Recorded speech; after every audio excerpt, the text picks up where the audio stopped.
What up YouTube? Welcome to TMC Fishing. Like always, I appreciate you guys for watching. So today we're going to sneak out to San Carlos Lake. I haven't been there since the beginning of the summer, late spring. Had some fantastic fishing trips. I'm sure a lot of people got the chance to go out there and get into those bass. It's been such a fun body of water, and I was so happy to see it come back. But as you guys have seen all over Facebook, everything in the area, she's going dry. And I'm not sure how low it is, but I know it's really low.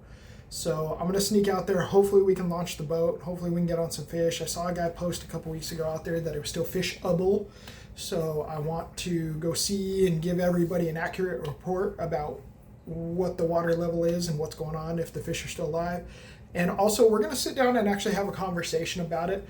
I see a ton of people on every post about the lake, everybody's got their own theories or ideas about what's going on, and I took the time to do some research, so stay tuned. Towards the end of the video we're going to actually sit down and have a conversation about it, and I'm going to give you guys the best update I can on what's going on. So hopefully we tear into some fish along the way, but let's go ahead and check it out.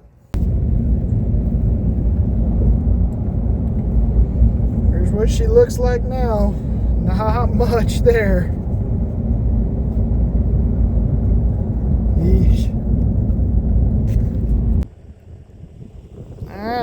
This is San Carlos Lake. I honestly don't know if I'm going to be able to launch the boat or not. But we're going to drop down there and take a look. There's a couple spots where it looks like other people are. See how this goes.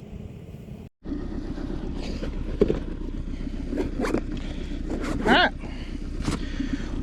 Well, we're on the water.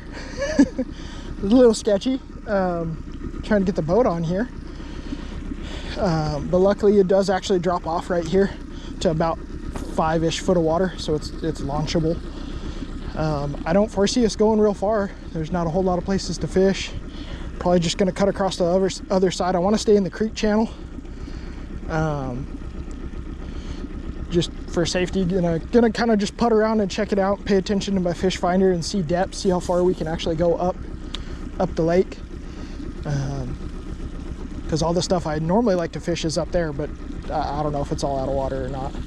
But we're just gonna play it safe, go nice and slow, not beach the boat, and then we'll probably end up fishing a lot of the stuff right here. So let's see what happens.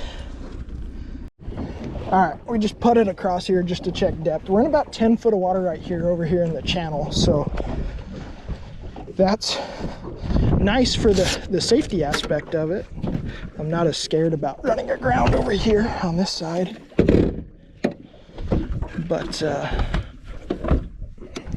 what we're gonna do, turn that down. We're gonna check our trolling motor.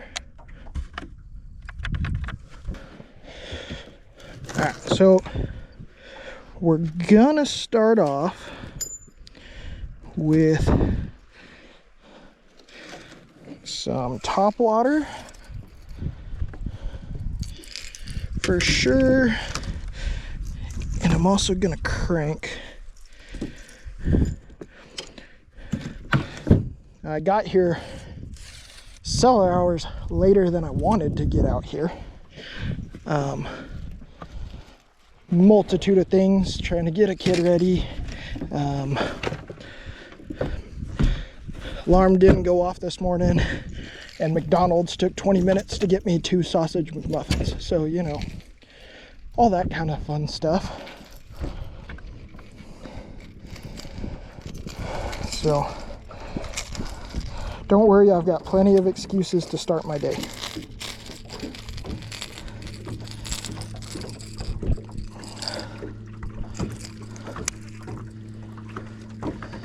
It's interesting. But I'm going to start on the deeper side, and it's more like these main lake points, and see what the fish are doing. I saw one fish jump. I haven't seen any other fish like topwater activity. So hopefully, oh, as I say that, I just throw a fish right in front of me. But we're gonna fish some of this main lake stuff. I mean, that's kind of all that's left, but we're gonna try fishing the deeper stuff, and then we'll try going to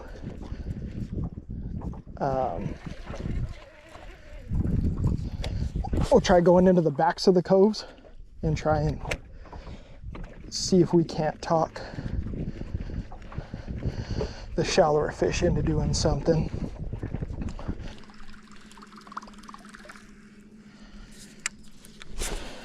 And the nice thing, at least as of right now, I'm not seeing a bunch of dead fish on the bank. Like I was almost half expecting to. I mean, I do see buzzards over there, which tells me some fish are dying off. But that tells me at least the oxygen hasn't got to the point to where all the fish are just dying.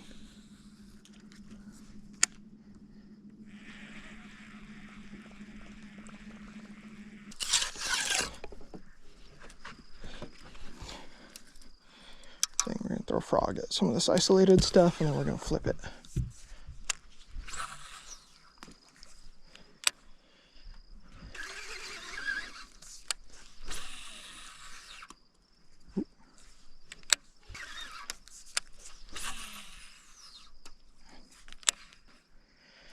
I just bought this frog at Bass Pro.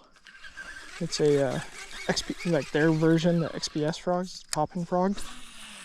So I wanted a poppin' frog for this like open water stuff, and I don't know, I'm not overly happy with its action. You can't walk it or it sinks.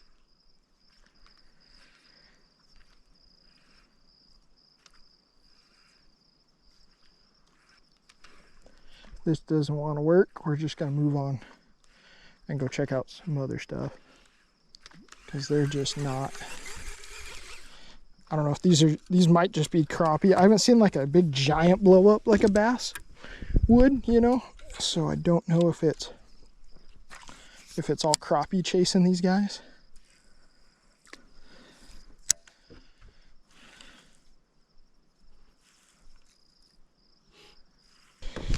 Let's go exploring.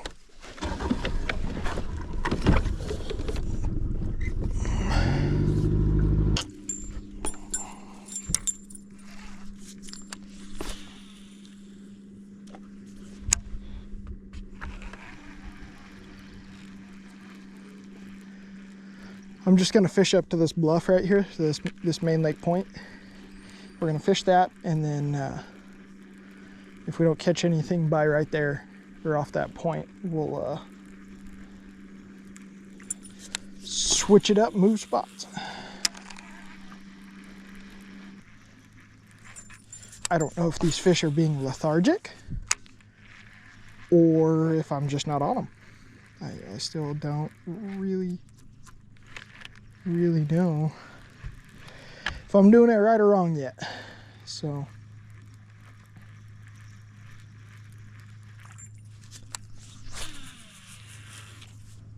we're in about 6.5 foot of water right here. There's a fish. Finally. Oh, it feels like a good one too. Oh yeah.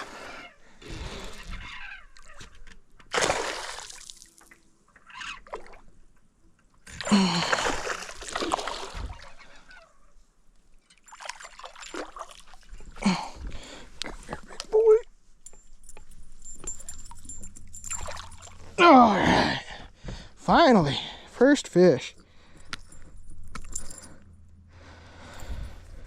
All right, spinnerbait fish. Good. They're still built right. I mean, big bellies, big frame. That's what I like to see. That's what I was hoping to see. They're still healthy. I mean, you can tell just by how much bait is out here. I mean, these fish aren't going to starve by any means. As long as there's oxygen and water, they'll do just fine. But I mean, that's a good 3-pounder to start the day. Took a little longer than I thought it was gonna, but thank you, buddy. Ooh. And they definitely haven't lost their fight. Good Lord. These fish just dog you down. And actually, that was the first fish on this rod. This is my new Googan reaction rod I bought, kind of specifically for chatterbaits and spinnerbaits. And first spinnerbait fish. Awesome. All right, let's see if we can't pull another one out of here. All right, guys. We ran over here up the lake a little bit. We're gonna fish some of these bluffs and see if maybe these fish are on more vertical structure rather than the sloping stuff. And then if not, we're gonna run up and hit the river channel and see if maybe they're in that current.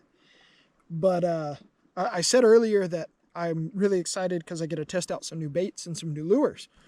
And by test, I mean I really get to test out some baits. I'm super excited. I had a company reach out to me called Snatch and Lips Baits. They are a USA, actually based out of Arizona, bait company. He pours all his baits by hand. He's got his own molds, does his own thing.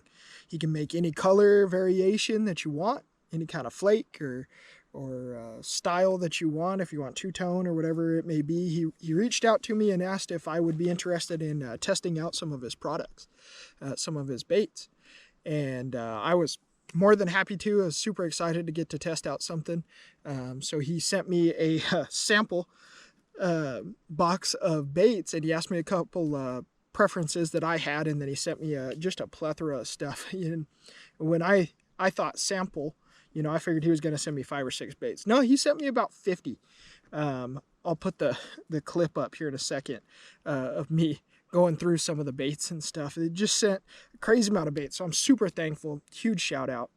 And then these are just the ones that I decided to take today. And this is like not even a quarter of the baits. These are just the ones that he made custom for me. I told him my color preferences. I love a good green pumpkin with blue flake. And so he poured me, and I'm a creature bait guy. You guys know I throw pretty much creature baits all the time, or craws. I'm not a big worm guy for the most part, but Dad is. And he was actually cool enough to ask me what Dad's preferences are. So I told him he loves motor oil worms. And so he sent me this bag. Motor oil, 3 or 4 different styles of worms in here that I'm super excited to try out with like a blue flake, which is really cool. I really like that. And so we're gonna probably crack into these and steal a couple too. But I'm super excited. Go ahead, and I'm gonna put his Instagram in the description so you guys can check out his baits. He's always showing little snapshots from his workshop of him pouring baits and coming up with crazy creations. I tell you, it's kind of like a mad scientist sometimes. Last time I looked, he was making a squid out of soft plastics. Thought it was really, I mean, something cool. But you never know what he's pouring or what he's playing with. And so it's cool. If you're interested in pouring baits yourselves, he's an awesome resource for that as well. So don't be afraid to reach out that way. And I'm really looking forward to testing out some of these baits and finding ones that I like and fine-tuning colors and preferences and stuff. I'm super excited that he'd even give me the opportunity to do that. So huge shout out. And if you guys are interested in purchasing any baits that he makes, you can go through his Instagram and do that. So please go check him out and show him a little love. Thank you, guys. All right, so we're gonna try out some of this more just kind of gradual stuff, a little farther away. And we're gonna go back to Old Faithful out here, which is the Wobble head. I caught a metric ton of fish out here in the spring on it. And I'm digging through the box, or the bag, looking for a cool bait to try, and I'm liking these craws. I need something that's got a good amount of presence and something that is a little bit of a darker contrast.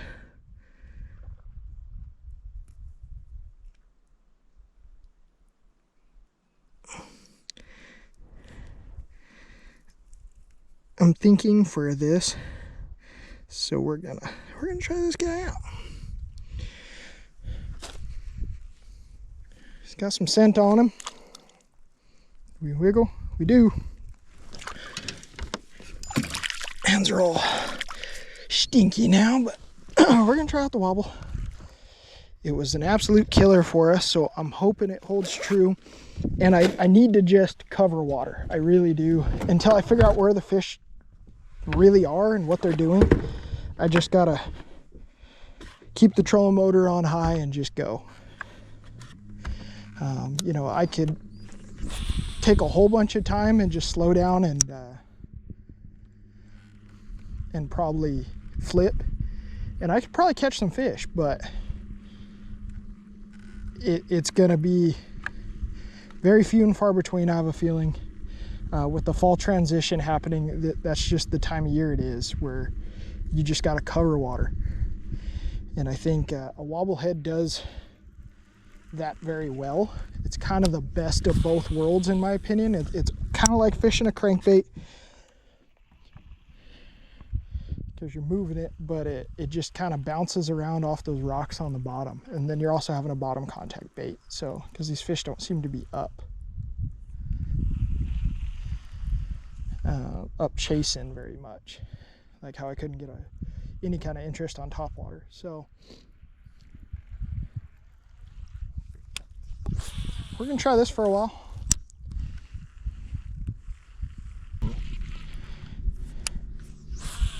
I am gonna go into a very in-depth conversation here in a little bit about what's going on specifically with this lake and what's going on across the state. You know, I've seen a lot of guys post about this lake, and everybody came out here this spring and early summer and had a lot of fun out here, and all of a sudden it's going dry.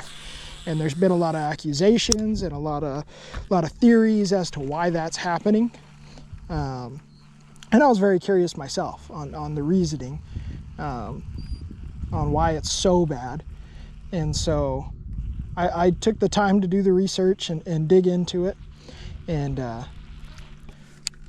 we'll go over that here in just a little bit. I'm going to fish this cove, hopefully pull a fish or two out for you guys, and then we're going to sit down and talk about it a little bit. All right, let's talk about it a little bit. The elephant in the room here. San Carlos Lake is for sure going dry. I crossed my fingers just like everybody else that she was going to hold out this year, but it's just really not going to happen. I did a little digging, I did a little research. I've seen a lot of people post, and a lot of people are making these, you know, have theories that it's, you know, the water rights being sold off, or the, you know, the dam's not irrigating water correctly, or they're selling off the water rights, or there's been a whole bunch of different claims. But really what it's come down to is we've had two terribly dry summers, and then last year was probably the worst. 2024 is probably the worst winter we've had in a long time. SRP, Salt River Project, now has control over the dam here at the lake. The San Carlos Reservation does not have control of regulating the water anymore.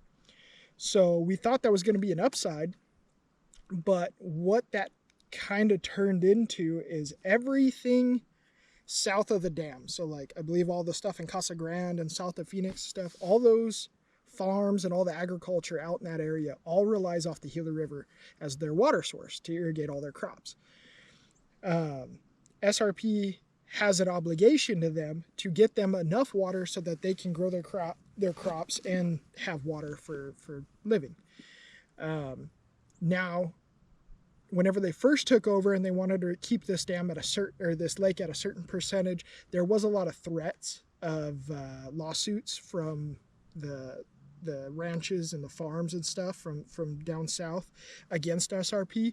I don't know if any of them followed through. I couldn't find any. But I know they were threatening just so that they could ensure that they would get enough water to continue their way of living. And what it really boiled down to is SRP actually goes up to the, what we call the rim. They go up north, like alpine country, and every year they track the snowpack, because the snowpack that comes off the rim feeds all of our major rivers here in this area. It feeds the Salt River, it feeds the Gila, the Frisco, the Blue. All those rivers are all fed from the snowmelt that comes off the top of the rim. If you've been up there at all this year, if you went camping around 4th of July or any time this year, you saw that there was no snowpack this year, because all the lakes up there, Big Lake, Reservation Lake, Luna Lake, are all going dry as well. They are all abysmally low. And those are just generally refilled every year by the snow and the ice that forms out there every year. But there was no snowpack. If anybody had an elk hunt last year in the dead of December, there was no snow, or very little of it anyways. There wasn't nearly enough to refill everything. And so this lake, this time last year, was at 240,000 acres. And now we're down to about 5,800 acres of water top, you know. So we're down to like 2%, something like that. I believe it was AZ Courier. I don't remember exactly the newsletter company that put out the article. I'm gonna actually put the article in the description for you guys to look at. And check it out, because it's a very informative article. It's where I got a lot of my information. It was actually published this month about this lake, and they kind of go into good detail about it. But SRP went up, and there's just no snowpack. It's an issue all the way across the lake, or all the way across the state. Even New Mexico is really struggling. The western side, you have Elephant Butte Lake, which is an enormous lake. I believe it's bigger than Roosevelt. It's a very large lake. Is down to 2% as well. It's turned into a mud hole. I keep seeing pictures and videos and stuff of that lake. We're just in the worst drought imaginable right now, guys. It's terrible, and they're not really predicting we have a good winter this year either, which is going to royally cripple everything. You know, a lot of the local ponds in my area are going dry or have gone dry this year because we didn't get any snowpack on Mount Graham, and it was the same situation. It feeds all of our local waters, so anything that's not spring fed right now is abysmally low. If you go to Roper Lake State Park right now and you bring a boat, good luck, because this is a flat bottom boat, and I had to put all 4 wheels of my truck in the water and still push it off of the trailer. That's how low the water was. So it's just a statewide thing. It's not the reservation's fault. It's not the state's fault, really. It's just a combination of the weather. They were able to fix the Coolidge Dam here, which that was the biggest issue for a long time, and why it had gone dry in the past.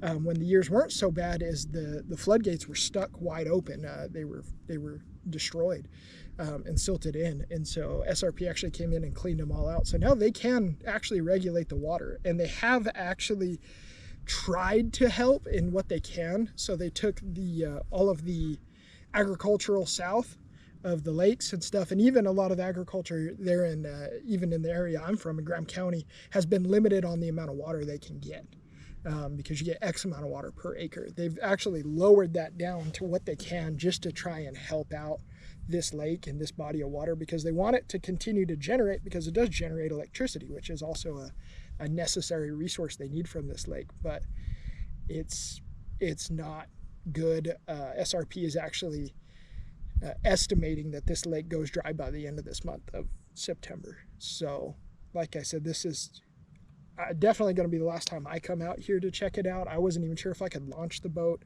The deepest water I've been able to find in the river channel is 10 foot. So it's just not looking good. There is other bodies of water out here that we can hit, that we are going to hit and check out.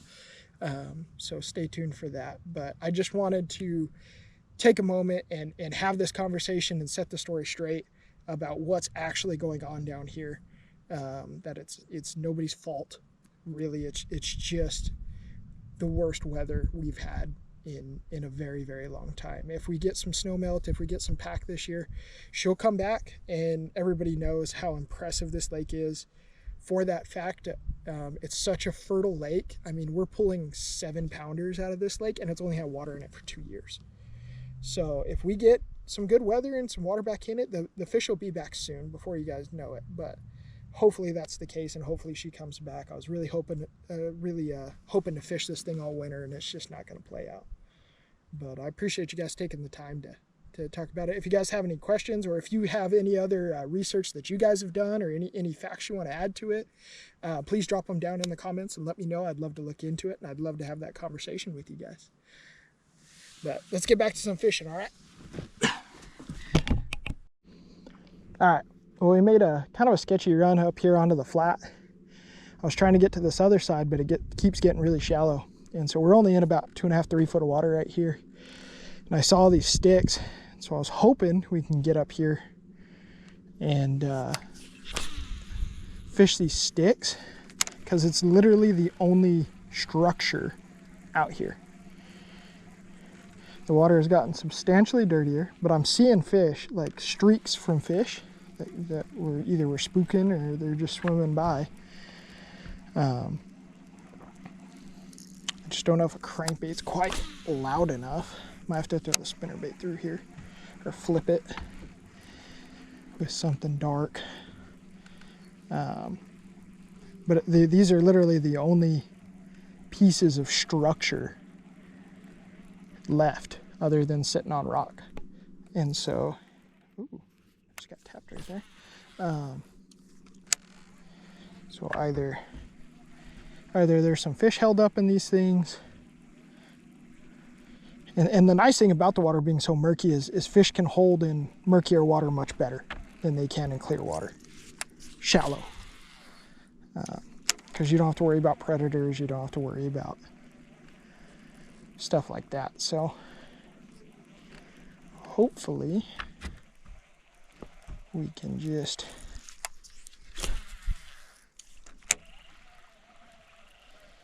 fish through here.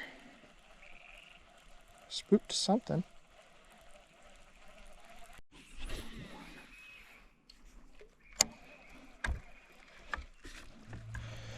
All right, guys. Made a run back towards over by where we launched the boat. The water's just cleaner over here. Has better depth.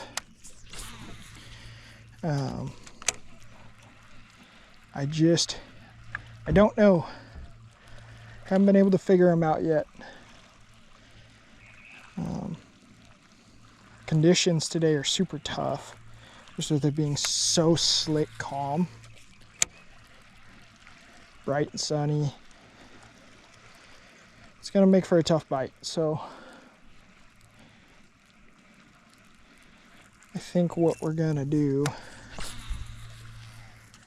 is I'm gonna fish this bluff, a little bit more bluffs, because that's where the only place we've been getting bites.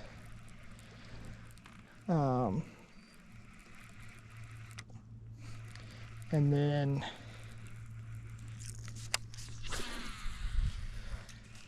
maybe throw like a drop shot or something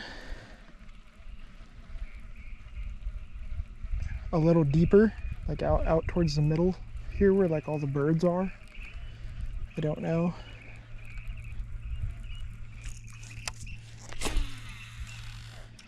And then if this doesn't work, we might just eat lunch and pack up and go hit a different body of water. I really just wanted to come out here and see what this was going to be like.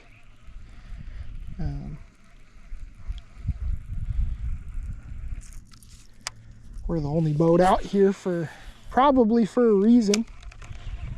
I mean, it is the middle of the week, so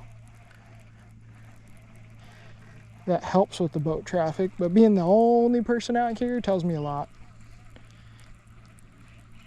How tough it's probably been. Everybody's resorted to going somewhere else, all the other diehards. So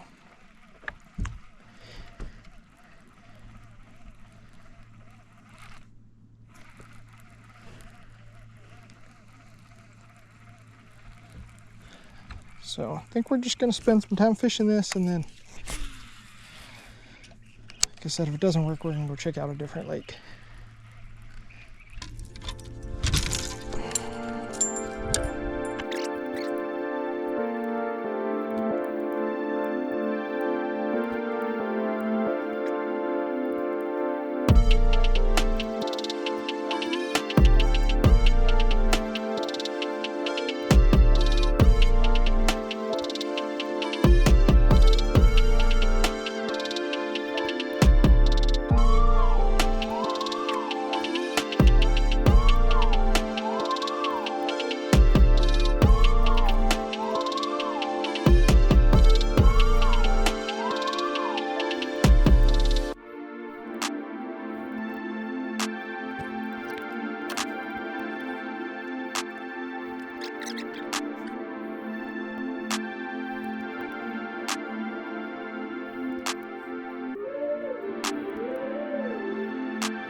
Ah. We tried. I think, honestly, guys, I'm really not feeling it. The bite's super tough. I'm not seeing a lot of fish activity in the first place. You know, it could just me being a Debbie Downer because I'm sad to see this place the way it is. But I just don't feel confident in spending the whole day here for maybe 1 or 2 more fish. So I'm gonna work my way back to the truck where I can get loaded up. And I can't decide in my head. I'll decide when I get in the truck if we're gonna go check out a new body of water or if we're just gonna make the shorter run.